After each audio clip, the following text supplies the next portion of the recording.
Oi, pessoal, bem-vindos a mais um Pode Querer na Bíblia. Que legal ter vocês com a gente. Olá, um prazer estar aqui de novo. Olha, antes da gente começar nosso papo de hoje, queria pedir aquela força de sempre, tá? Curte o vídeo, compartilha com quem você acha que vai gostar e, claro, se inscreve no canal. Ajuda muito a gente a continuar. Isso mesmo, pessoal, o apoio de vocês é fundamental. Bom, hoje a gente vai mergulhar numa questão assim bem interessante da Bíblia. O que é que faz um sacrifício ser aceitável para Deus? É uma pergunta chave, né? Total.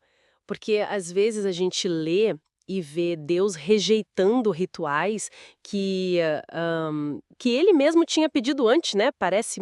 Contraditório. Parece à primeira vista. Então a ideia aqui é tentar entender o que separa, sabe? O que faz um ato de adoração ser de verdade e o que faz ele ser só um ritual sem nada dentro. Vamos à própria Bíblia para investigar isso. Perfeito. E um lugar ótimo para começar é lá em Isaías, capítulo 1, mais ou menos ali do versículo 2 até o 15. É um texto, uau, impactante. É forte mesmo. Ali Deus fala muito claramente que tá cansado dos holocaustos, das ofertas, do incenso, até das festas do povo dele. E eram coisas da lei, né? Que ele tinha instruído. Exatamente. Ele diz, tipo, tô farto dos holocaustos de carneiros, não tragam mais ofertas inúteis. É uma rejeição bem direta. Mas por que, se ele pediu, qual era o problema, então? O que estava errado ali? Ah, o próprio profeta Isaías explica. O problema era a distância enorme entre o que eles faziam no templo e como eles viviam no dia a dia. Ah, a vida prática. Isso. O texto fala de rebeldia, de ingratidão, de corrupção. Isaías capítulo 1, versículo 15 é pesado. As mãos de vocês estão cheias de sangue. Nossa, Mas o coração, as atitudes, totalmente longe do que Deus queria. O ritual virou só... uma casca. Entendi. A forma sem o conteúdo, sem a verdade por trás.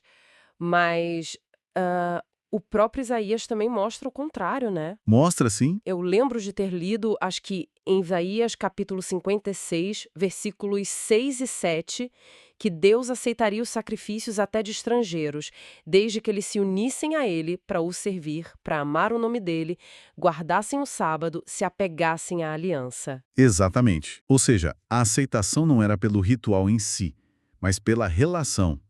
Uma vida de entrega, de amor, de obediência de coração. Faz todo sentido. Isso bate certinho com o Salmo 51, né? Versículo 17. Os sacrifícios que agradam a Deus são o espírito quebrantado. Um coração quebrantado e contrito, ó Deus, não desprezarás. Lindo esse verso. Deixa muito claro, né? O que Deus busca primeiro não é o ato externo, mas a atitude lá dentro. Humildade, arrependimento, reconhecer que a gente depende dele. E essa ideia não é nova, lá de Isaías pra frente, né? Acho que a primeira vez que a gente vê isso bem claro é com Caim e Abel, lá em Gênesis capítulo 4. Isso, versículos 3 a 7, o exemplo clássico. Deus aceita Abel e a oferta dele, mas rejeita Caim e a sua. Por que essa diferença? Olha, Hebreus capítulo 11, versículo 4 dá a chave. Pela fé, Abel ofereceu a Deus um sacrifício superior ao de Caim. A fé. A fé de Abel se mostrou na obediência. Ele ofereceu das primícias do seu rebanho, ou seja, um cordeiro, sangue. Isso apontava para a necessidade de perdão, de expiação, algo que Deus já tinha sinalizado lá atrás em Gênesis capítulo 3, versículo 15. A promessa do Redentor. Exato. Abel entendeu pela fé que era pecador e precisava dessa cobertura. Ele chegou para Deus, nos termos dele, submisso. E Caim? Qual foi a dele? Caim parece ter vindo na base do eu faço do meu jeito. Ele trouxe o fruto da terra, algo que vinha do esforço dele, talvez o que ele achou melhor. Tipo autossuficiente. Isso, essa é a palavra. Autonomia, autossuficiência. Parece que ele não levou a sério o pecado ou a necessidade do sacrifício de sangue que Deus tinha indicado. Tentou chegar a Deus do jeito dele. Tem uma autora, Ellen White, que diz que Abel entendeu a redenção, mas Caim confiou nos próprios méritos. Entendi. Então, o problema central, tanto lá em Isaías quanto com Caim, era essa atitude de autossuficiência, tentar cumprir o ritual, mas sem entregar o coração, sem depender de Deus. Exatamente. É usar a religião como uma moeda de troca, talvez. Ou só para cumprir tabela, sem uma entrega de verdade. E como isso se aplica para nós hoje? A gente não oferece mais animais. Mas o princípio é o mesmo. Romanos capítulo 12, versículo 1 é direto. Para a gente apresentar o nosso corpo como sacrifício vivo, santo e agradável a Deus. Esse é o nosso culto racional. Culto racional quer dizer um culto que envolve a vida toda, não só um momento na igreja. Precisamente. Nossa adoração, a nossa vida com Deus, pode virar vã, inútil, se a gente cair na mesma armadilha. A hipocrisia, sabe? Falar uma coisa e viver outra, o coração longe. Uhum. A adoração que Deus quer é em espírito e em verdade. Como Jesus falou lá em João capítulo 4, versículo 24. É sinceridade, é depender de Deus, é submissão real, que aparece no jeito que a gente vive. Lembra de 1 Samuel capítulo 15, versículo 22? Obedecer é melhor do que sacrificar. Essa mesma, Samuel dizendo para o rei Saul.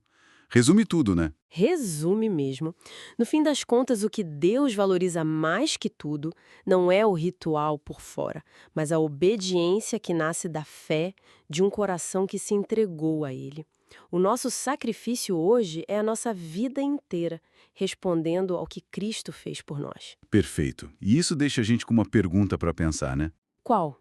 Onde será que essa autossuficiência, essa mania de fazer as coisas do nosso jeito, de cumprir rituais sem entregar o coração de verdade, onde será que isso pode estar escondido na nossa vida espiritual hoje? Às vezes de um jeito que a gente nem percebe. Ótima pergunta, para cada um pensar com calma depois. Bom, pessoal, esperamos que essa nossa conversa tenha ajudado a clarear as coisas. Tomara que sim.